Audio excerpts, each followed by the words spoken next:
You can eat the foods you love. You can enjoy your food and you can actually laugh while eating it and not be like, oh my God, I can't believe it shouldn't be like that. It's okay to smack while you're eating too. You don't have to constantly with the fucking manners at the table. I'm tired of that shit. Can we leave that at the door? This is 2022. Let's normalize that. Welcome to Cut the Crap with Beth and Matt, the world's #1 no bullshit health and fitness podcast. Are you ready to cut the crap with your diet and exercise, get strong as fuck, and build a healthy relationship with food? Then you've come to the right place. Let's go. If you'd like to support us in the podcast, join our Patreon where you get exclusive content, which consists of monthly workouts you can do at home or at the gym, monthly challenges that are either strength, habit, or mindset based, and access to over 100 plus low-calorie, high-protein, family-friendly meals. These are all designed by a professional chef who is certified in nutrition. These recipes are already in MyFitnessPal for easy fucking tracking. New recipes are also added each week. We believe that fitness is for everyone, so this is our way of getting you started on your health and fitness journey at a price most everyone can afford. So what the fuck are you waiting for? We'll see you in the Patreon. Hi, Auntie Amanda. How are you? I'm good. I'm sitting here brushing. I'm putting on my eyebrows. Love it. I looked up. I'm like, oh my God, it's 1:00. I can't be late. Have a cup of coffee too. Yeah, gotta have coffee. Yeah. It's like my third cup of the day. Do you even need coffee yourself, Amanda? I feel like you just have so much natural energy anyway that coffee Probably not, but putting you over the top. I feel like it's good. It's good for my anxiety. It boosts it up a little bit. Yeah. I'm on my third cup too. And it's like, I don't know if at one point it's like adding more anxiety to my anxiety. I just like testing the waters. It's like, how could I have more anxiety? Oh, let's just dump some caffeine on there. Once. You only live once. It's true. You like to live on the edge. Exactly. We're super excited to talk to you today. So I wanted to ask you actually, so how did you get started on TikTok? Let's talk about like that, the beginnings of that. Was it during 2020 or is it before that? Well, I blew up at the very beginning of COVID, but I initially started my platform because I was a new mother and I was dealing with postpartum anxiety, which I have a extensive history of eating disorders since I'm 13. So, I overcame that battle way before I was like a mother, I different forms of it though. Mostly it was anorexia / orthorexia. Mm-hmm. Yeah. I've always had a very weird relationship with food and talking about food all the time. Right.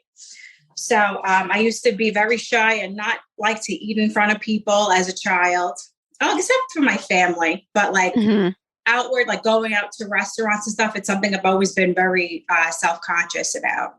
So being a new mother, I triggered a lot of emotions for me, seeing my body change that way. I didn't want to go backwards because I felt like my husband didn't deserve that. My new baby didn't deserve to see me like that. I wanted to be the best version of myself. And then coming across TikTok and you see people make these beautiful plates of food and talk to the camera and eat, I felt a lot of comfort in that. So I started doing it because I could also hold myself accountable for eating at least one meal a day. By doing the eating on TikTok, you were able to hold yourself accountable to eating, you mean?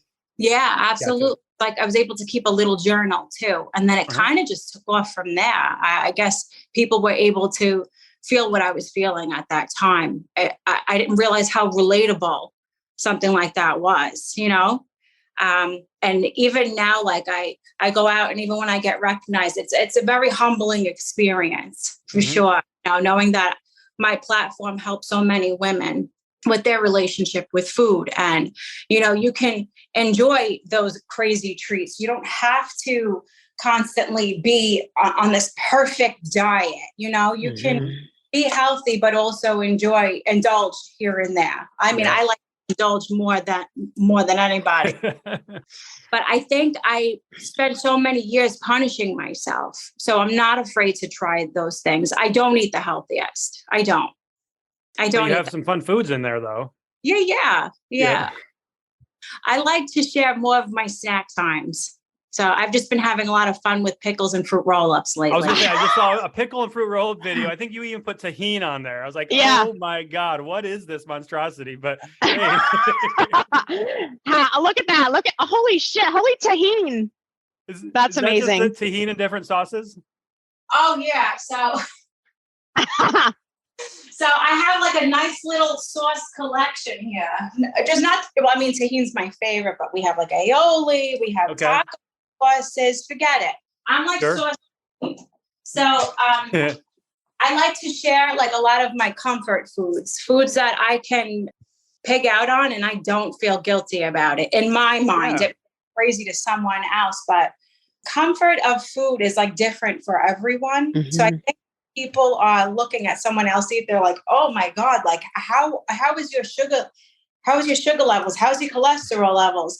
But people understand is like, I may share a little bit of what I eat throughout the day. Like you see one clip of a snack. You don't see what I'm eating all day long. Right. So people see like a couple of videos of me eating bell peppers and fruit roll-up pickles, and they think that I'm eating that all day long. Mm-hmm. It's just weird how people just take like say if I make like 7 clips of me eating, right? Those are 60-second videos. So in 7 minutes, there's 24 hours in a day. You're not seeing anything all day long.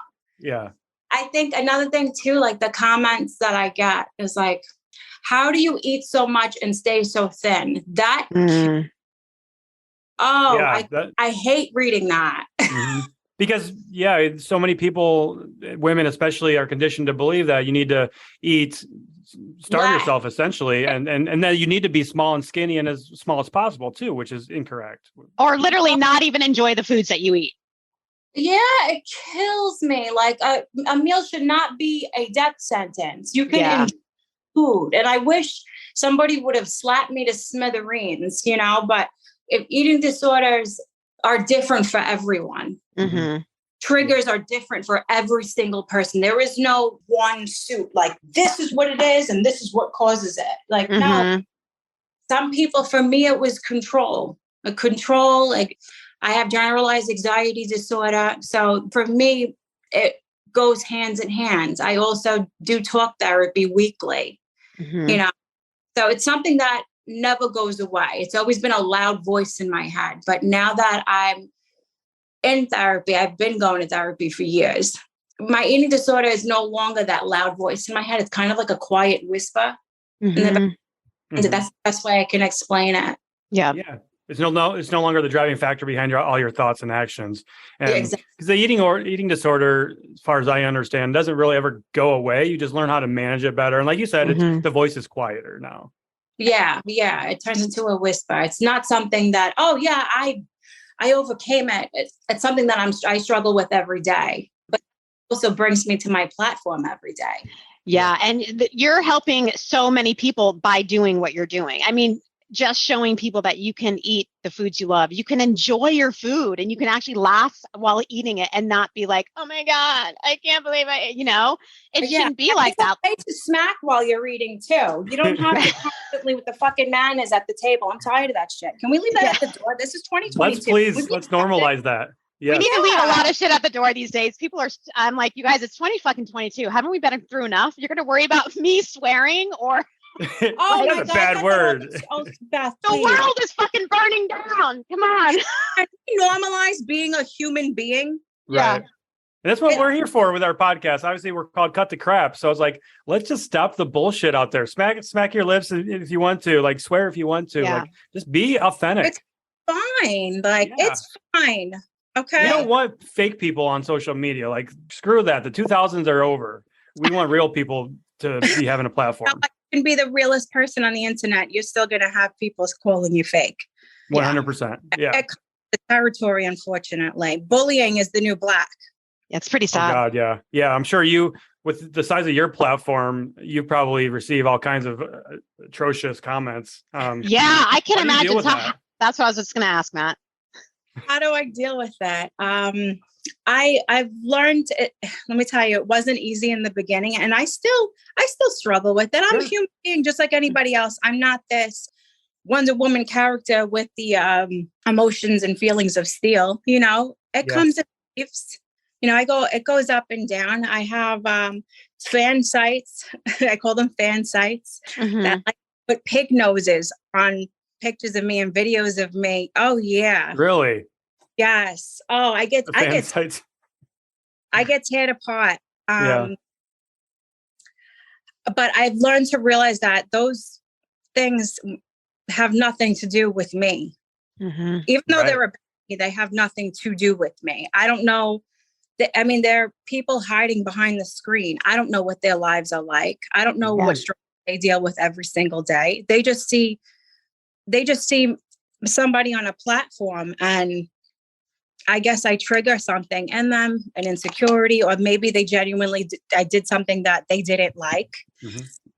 I'm done trying to figure it out. Yeah. That's not your responsibility. Yeah. And the way I look at it is like somebody, a troll, right? Or a negative person, a happy person isn't going to try to bring down other people. So like that's kind of just showing what type of person that person is. Like you said, you don't know what they're going through. They probably got their own struggles that they're dealing with. But if we take all that stuff to heart, it's going to drive us crazy. Yeah. And honestly, it's like a new trend. Snark pages are a new trend. A lot of big time influencers have. I don't like to call myself an influencer, but unfortunately, I think that little blue check mark, I don't really have a choice, Yeah, I can't argue with that. Yeah, I never used to like to call myself that, but it came with the title. Listen, this was thrown into my lap. This fell into my lap, and I'm just here for the ride. And I don't know why I was chosen to have a platform, but the man upstairs, Sky Daddy, allowed me to have one. So I'm going to Sky Daddy. Yeah, I'm going to continue to. Yeah. But also within having a voice, that means other people deserve to have one too. And if I guess bashing me gives you purpose, then do what you got to do every morning. Wake up and go on your little bash rants if that makes you feel better. Yeah. Honestly, at this point, I just feel for them. It has to be a dark, lonely existence for you to do that every day. To carry around so much hate and animosity. Like, I used to be one of those people. Not bashing, but I used to be a very angry person. Yeah. But every day I try to be the best version of myself possible. I'm not perfect. I'm not a nice person, but I do try hard to be a good person. Yeah. And that's all I can. I put my head on my pillow every day and I feel good about the things that I do. That's all that matters. Do no harm. I do this, mainly, I guess, social media, like full time, I guess you could say. Mm-hmm. I'm also in patient healthcare too. So I'm a PCA as well. Okay. That I'll never give up. Okay. Yeah. And you're a full-time mom too. Yep. And a wife and a friend and a sister. I got a brother. He has 5 beautiful children. I am a real live auntie in real life. Not just TikTok and Amanda. No. Just TikTok's auntie. Yeah. That's pretty much it. That's my story. How did you get that name, Auntie Amanda? When I first started my platform too, another portion that blew up for me was the POVs, the point of view content, where I would talk to the camera and it's like comforting kind of. Yeah. And people in the comments would, I wish you were my mother, or, can you be my mom? Can you adopt me? And I responded back, like, I'll never be anybody's mom, but I'll be your cool TikTok auntie if you want. I'm not strict enough to be everyone's mother, Mm-hmm. That comes with a lot of responsibility. Yeah. So people kind of just coined me as the cool auntie. And also my nieces and nephews are on the platform. Okay. So I think it made them easier to watch me, because they see that's who I really am, Yeah. Absolutely. My son's on TikTok as well. And he's always he'll always show me when my videos show up on his FYP, and he just starts beaming with pride. And I love it. And I'm the same way as I am on TikTok as I am in real life. Yeah. And so he sees that that's me working, but also it's the same person. Yeah. I get recognized by patients. They love it. It. That's so funny. I love that. My job is very, very supportive, thankfully. Amazing. Yeah. So you'll never give that up. So it's your passion. Yeah, no, I enjoy caring for people, you know. It's like you're caring for millions of people right now. Yeah, I guess. Yeah. When I see your videos, I think she's helping so many like young girls right now. Do you know, because I get a lot of DMs, I don't know if you do, about 13, 10-year-olds struggling with their body image and their weight. No. And I'm like, oh my God, you guys are so young. People think that my following is like young based. It's not. Really? Yeah, it's not. People always think that, like, you know, oh, young girls look up to you. Uh-huh. Like a 10%. Interesting. Okay. Yeah, my following ranges anywhere from 25 to 65. Wow. Okay. You know, and I get a lot of women, they're like, you know, I feel weird calling you Auntie Amanda because I'm like double your age. I'm triple your age. But I really wish I had somebody like you in my life growing up. Yeah. So I come from a very, I don't want to like bring like dirty laundry into this, but I come from a very toxic, broken home. Mm-hmm. So my mother also struggled with eating. I watched her struggle through eating disorder. So I think in a sense, I tried to emulate somebody that I needed growing up. And that's what made sense of comfort during those moments when I was in that dark time. Yep. It makes sense because growing up, my mother, she's 76 and still like diets. It was very toxic. And I feel like the age of like the women in their 30s, 40s, and 50s grew up in that era of their parents being or their mother being. I responded videos for hours a day, bouncing up and down in the living room. I remember, like, it just wasn't healthy. It wasn't healthy. No. My mom was always doing something. Jenny Craig, Weight Watchers. She had the trampoline in the living room. Like, was that the LA? They're not around anymore. There used to be this program, LA something, and she would go in. It was kind of like a Weight Watchers, and she would buy like these.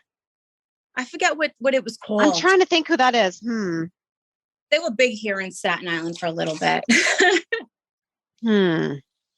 Yeah. So a lot of the women our age and up grew up in that toxic diet culture. Like it was more toxic than it is now. I think there's a lot more information out there for people. Thank goodness. Yeah. The social media wasn't there in the 70s, 80s, and 90s even. No, you didn't have access to real people. You had access to whatever we was had those on horrible infomercials or Jillian Michaels and like which really messed a lot of people up. So Beachbody. Yeah, Beachbody. Exactly. Their little fucking containers. I tried the Beachbody stuff. Forget it. Mm-hmm. I think most people have. Many people have. Yeah, the shake up. I did the fucking Shakeology. Yeah. Guilty. Guilty. Oh my God, Shakeology. Yeah. Oh yeah. My sister tried to get me to sell it, but I just bought it. So overpriced too. I mean, all those products are, of course, but they caught me. They caught me for a couple months before I was ever on TikTok. They caught me for a couple months. Okay, I tried it. I was selling it for a little bit. Okay, and I can't do this. I don't even believe in this product. This is awful. Awful. Yeah. No way. Look at this. Good on you for recognizing that. That's it's easy to get caught up in that the MLM world and go from bouncing from product to a product and endorsing these products, even though you don't actually use them or believe in them yourself, because there's money to be made. I was so desperate to lose weight that I would have, during that time when I was doing, I was so desperate to have this perfect body. First of all, I looked fine. Mm-hmm. I've always bounced from lowest weight was when I was sick, was like 98 pounds as an adult. I'm not going to talk about me as a child. So as an adult, the smallest I've ever been was 98 pounds. Biggest I've ever been was 176. That was right after I had my son. A number on the scale doesn't dictate your health. I actually stopped weighing myself, thank God. And that was like recently. I haven't weighed myself. I want to say it's going to be 8 or 9 months now. Do you feel like you have more freedom now? Like it no longer controls you? Oh, yeah. Yeah. I mean, as long as I'm walking every day and I'm, like getting some kind of movement, every day. I try to eat at least 2 healthy meals a day. And then I enjoy another, like one little snack for myself. That's what we preach here. Yeah. I try to create balance. And if I fail that day, fuck it. I'll try again the next day. Exactly. You guys listening to this? Yes. You guys listening to this? Listen to this. And also about like, we have so many clients that are focused on the fucking scale. Not only clients, I think a lot of people just don't look at everything else they're doing as progress and just focus on a number that really just no one cares how much you weigh. No, that's the least interesting thing about you. Yeah. You know? Yeah. Then you got to think of it too. Like muscle weighs more than fat. Mm-hmm. And that really that resonated with me a lot. You know, I always thought like the smaller the number on the scale, the better, the healthier you are, the better you are. Truth be told, I've had the best, in my mind, the best numbers on the scale and still wasn't happy with how I looked physically. And my mind was all fucked up. Why? Because I was eating. Wasn't eating enough carbs. I got caught on the keto train, low carb train, all these trends, and mentally happy because my body was starving. Starving. And food goes hand in hand with the serotonin levels in your brain also. So if you're not enjoying your food, you're not going to be happy. That is absolutely true. It is. Your meals shouldn't feel like a punishment. Your workouts should not feel like a punishment. I mean, listen, I'm no pro when it comes to workout at all. Okay. Ever since I had my son, I haven't stepped foot in the gym. I discontinued my gym membership. I was just telling Beth, now that he's getting a little older, a little more independent, I want to start joining the gym again. But I don't want to over exercise because I sometimes I fall into that pattern. Well, I'll get obsessive with certain things. And then I start this whole train of not healthy habits. And I don't want to do that. I don't want to go back to punishing myself. Right. So, you know, even if I just get on the treadmill and walk a half hour every day, I'm happy. You know, I'll be happy come wintertime. Hopefully that's the goal here. Come wintertime, Auntie Amanda will be back in the gym, watching her little YouTube on her treadmill. As long as I'm getting my body moving every single day. Because what matters.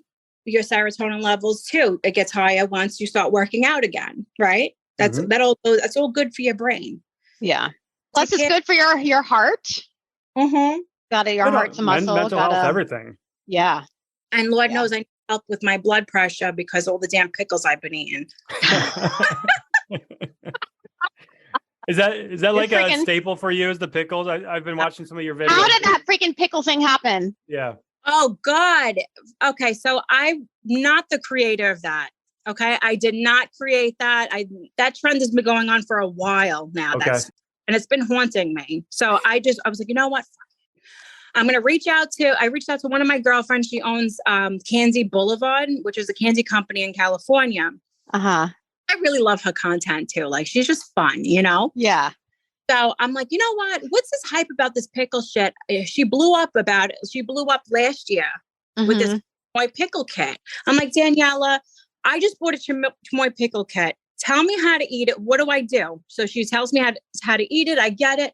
I sign on one late at night and I was like, you know what? Let me try this damn chamoy pickle since I got it. I sign on onto TikTok. I start recording and I was scared because this thing looked crazy. Okay. Isn't that the bright red one? Yeah. It's intimidating. Red dye 40. Oh my God. Red dye 40. That was all in the comments. Red dye 40. Oh God. Oh, of course. Always got the ingredient police. Yeah. So I don't know. I was like, oh my God, this is what I've been missing. And let me tell you, it's not for everyone, but I was somebody who always was on this strict diet. So now the couple years that I've been kind of venturing out and trying different things. This was one. Love it. Yeah. So is it spicy? It's spicy, sweet, salty. It's a lot. It's a lot. Not spicy, something. Sweet, salty. Okay. Yeah. That's a lot. Yeah, that is a lot. Definitely a lot, but it's so good. And it tastes bad for you. It tastes like it's really. Yeah. Now I'm fucking curious about this chamoy pickle. Oh, right. It's so naughty, but I love it. Beth, you want to do it? I feel like I need to get into this chamoy pickle just to see. I love pickles. I have pickle chips. I have dill pickle mustard with chunks of dill pickle. I love pickles. I dill pickle pizza? That's interesting. I don't know. Good. A lot of people will cringe at it, but there's a local place that makes a dill pickle pizza. We go there for brunch sometimes. So good. So good. Ooh, that does sound good.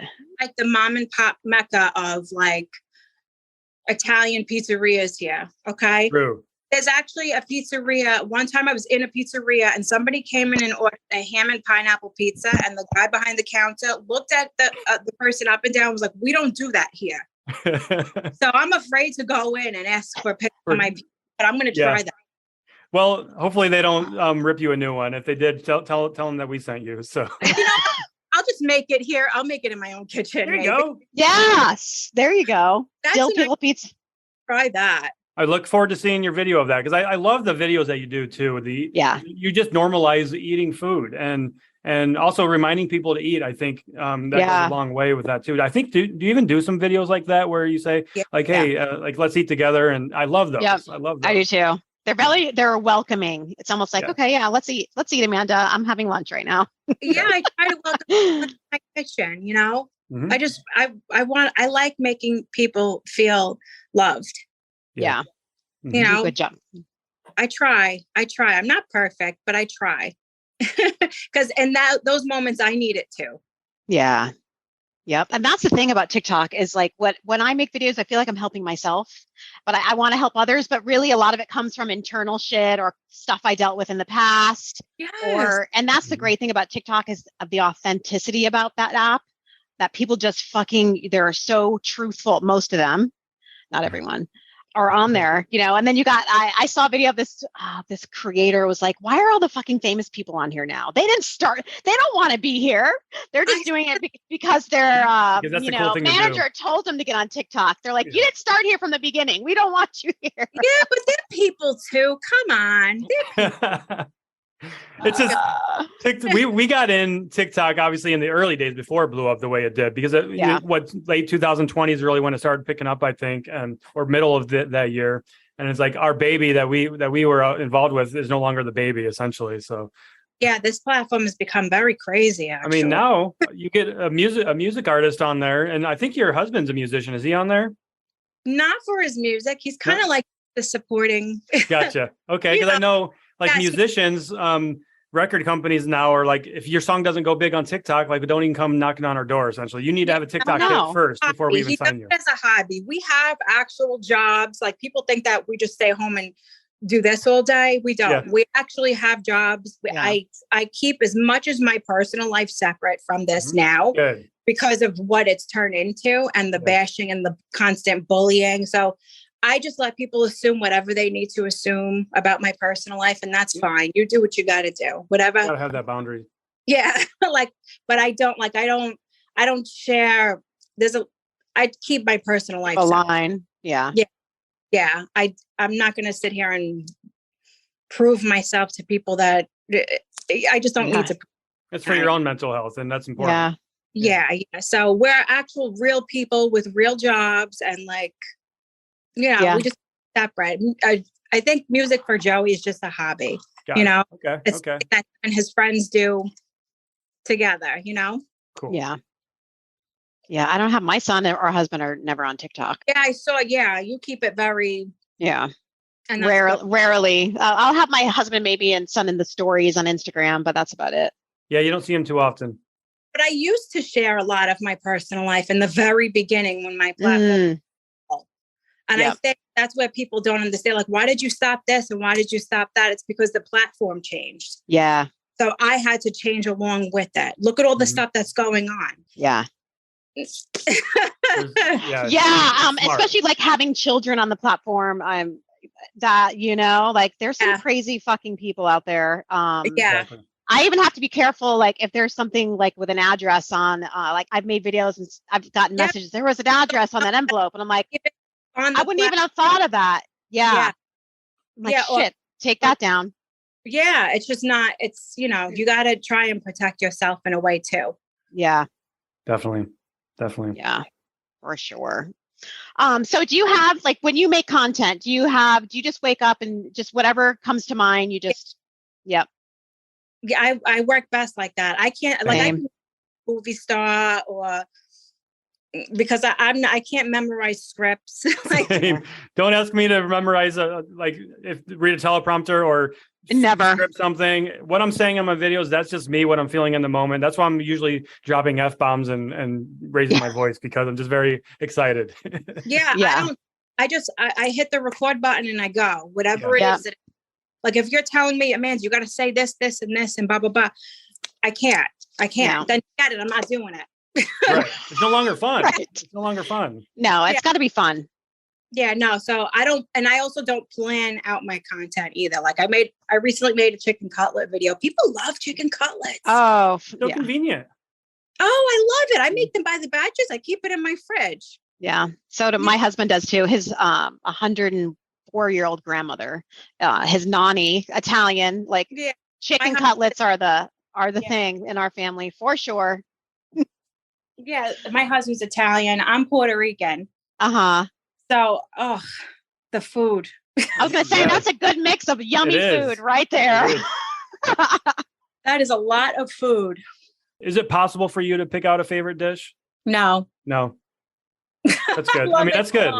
If I could eat something every single day, though, I think it would be al pastor tacos. Solid Pineapple choice. pork tacos. Oh, Okay. I love that. But I also love sushi a lot. I could eat pounds of it. Easily. Yeah. Yeah, sushi or steak would be my go-to for sure. I remember the crab rangoon stage. You were in so many crab rangoons. Those looked so good. I plan on making some, I don't know, either this week or next week. I bought the egg rolls. I'm gonna make an egg roll version of it. I'm so excited. Yeah. Amazing. Mm-hmm. Have you ever had the egg rolls, the deconstructed egg rolls into like a egg rolls in a bowl? Yeah. I think you just made a video about that, didn't you? Did you? Yeah. Yep. Okay. That's one of my, I got that in a meal prep delivery service actually. And I was like, wow, this is really friggin' good. Yeah, it's freaking good. So good. Yeah. And I like grilled salmon over homemade sushi rice is delicious. Do you follow that recipe that went viral on TikTok for that? Because isn't there a salmon? Emily, I forgot her name. Emily. Yeah. Mariko? Yes. Yes. Thank you. Thanks. I'm bad Thanks, with Beth. last name. Yeah. But Emily, that's where I got like everyone else got the inspiration. Right. But from her, she is, I could watch her cook forever. Right? It's so easy to some people. I'm an awful cook and I cook Me very, too, very but simply I do as best as I can. I just have fun with that. You don't have to be a perfect cook. Yeah. Like my house is not the most aesthetically pleasing thing on the camera. I have a bright yellow kitchen. So do I. And Look at it. You can see it. I can see my fucking kitchen right here. Yeah. There you go. Yeah. Like, my house is not beautiful and I don't have the best pots and pans, but I make do. I'm a real person. Mm-hmm. That's what I try and bring to the platform. You don't have to be perfect. Yeah. You just got to have fun. Right. That's exactly. So TikTok is still fun for you? Oh, yeah. Good. Yeah. The good and the ugly. Yeah. I know, at least in the fitness realm, it's kind of a struggle right now. And I haven't really been enjoying TikTok for a while now. Yeah. So it's like, I've been kind of pulling back from it a little bit, just focusing on, especially like focusing on the podcast and just other platforms and just running my business. I could never do what you guys do. It would be very triggering for me. Yeah, totally. And because we see a lot of the stuff that you've struggled with and people are promoting that stuff as like a healthy lifestyle. And it's like, no. And these videos are reaching millions of people, but then we talk about the dangers of doing those things and that way that's of thinking, why I don't and it reaches 1,000 people. What I eat in a day videos. Yeah. Really. I get constant requests for that. I can imagine. Yeah.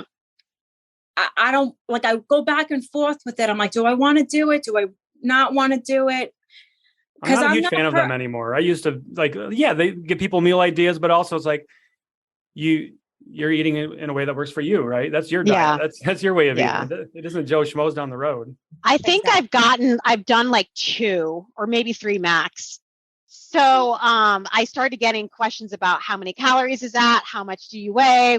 How tall are you? And I'm like, you know what? I'm done. I'm not making these anymore because what I'm eating has nothing to do with what you need. People like try to really emulate and eat exactly like you, or they I don't want that. I don't want people. It's not like that. Everyone is different. Yep. That's why it makes me more comfortable just sharing one thing a day. Yeah. Yeah. And it's a fun food usually too. So yeah, I know you've done other foods that are not just like the pickles and things like that. But you're just normalizing it, and that's what we love. Yeah, that's what I try to do. All right. We just talked to Auntie Amanda from TikTok. I like her a lot. Right. And I know really do. What we were talking about when we were talking with Alan afterwards, we were talking about like, let's just get some real fucking people on the show. Amanda is as real as it gets. Absolutely. Flexible dieting right there. Yeah. Exactly. That's what Alan was talking about with enjoyment and trying new things and eating in a way that works for you. That is flexible dieting. And that's what she's body positive, and she's been through the shit, and she's documented that on her own social media platform. Yep. Yeah. I don't know about the pickles and fruit roll-ups, but I mean, I'll try anything once. I say that now. I also thought that. Do you remember the trend with watermelon and mustard? I do. I also thought that was going to be awful, but it was really good. I liked it. Really? So I didn't try that. Along the same lines, watermelon and mustard. And then there was also watermelon and tahini. Would you do that regularly though? Regularly? No. I only ate it that one time when it was trending, and I did a video on it, and I've never eaten it since. But it's like not something I'd be like, yeah, let's have some watermelon and fucking mustard. I mean, if somebody offered it to me, be like, hey, you want a piece of watermelon and here's some mustard? Yeah. That'd be something we probably would want after a long hike on the top of Katahdin. Yeah. Exactly. Maybe we should have watermelon and mustard in there. I wanted pickles last time. I don't know if Mandy. Did you? We were sitting there on our little breaks before we get at the top. You'll know, like, what I'm talking about is that you sit down on a fucking rock, any rock that you can find, and you're like, we're almost there. And I'm like, I would do anything for a fucking pickle. And these other girls behind us heard me. She's like, I have one. I don't need it. Do you want it? And I was like, yes. She had a wrapped up fucking pickle and gave it to me. It was the best pickle I've ever had in my life. That's amazing. Because you crave that salt. The electrolytes, you sweat your ass off. Yeah, I need to replenish it. Oh yeah. Anyway, I'm like in hike mode. All right, Auntie Amanda, go follow her. She has amazing. We didn't get to plug her social media platforms or anything. But it's Auntie Amanda on TikTok, and I believe it's Auntie Amanda on Instagram as well. Auntie Amanda Lee on Instagram. Mm-hmm. On TikTok, it's Auntie Amanda Lee followed by an underscore. We'll put that in the notes too. Yes, let's do it. Just to kind of recap there again, like, having a healthy relationship with food is so important to us. And obviously she's been through the shit. And this is why we don't demonize foods and we don't preach restriction and things like that, because it can lead to disordered eating or eating disorders or poor body image issues, poor mental health, can make your anxiety worse, stress worse, everything. Yeah. There we go. All right. There we go. That's it. That's it, you guys. Have an amazing day. Bye. Bye. Hope you enjoyed this episode, so why not share with a friend who needs to hear it? Send us a DM on Instagram or email us at cutthecrappod@gmail.com and join our Patreon at patreon.com/cutthecrappodcast. As always, we appreciate you and thanks for being here.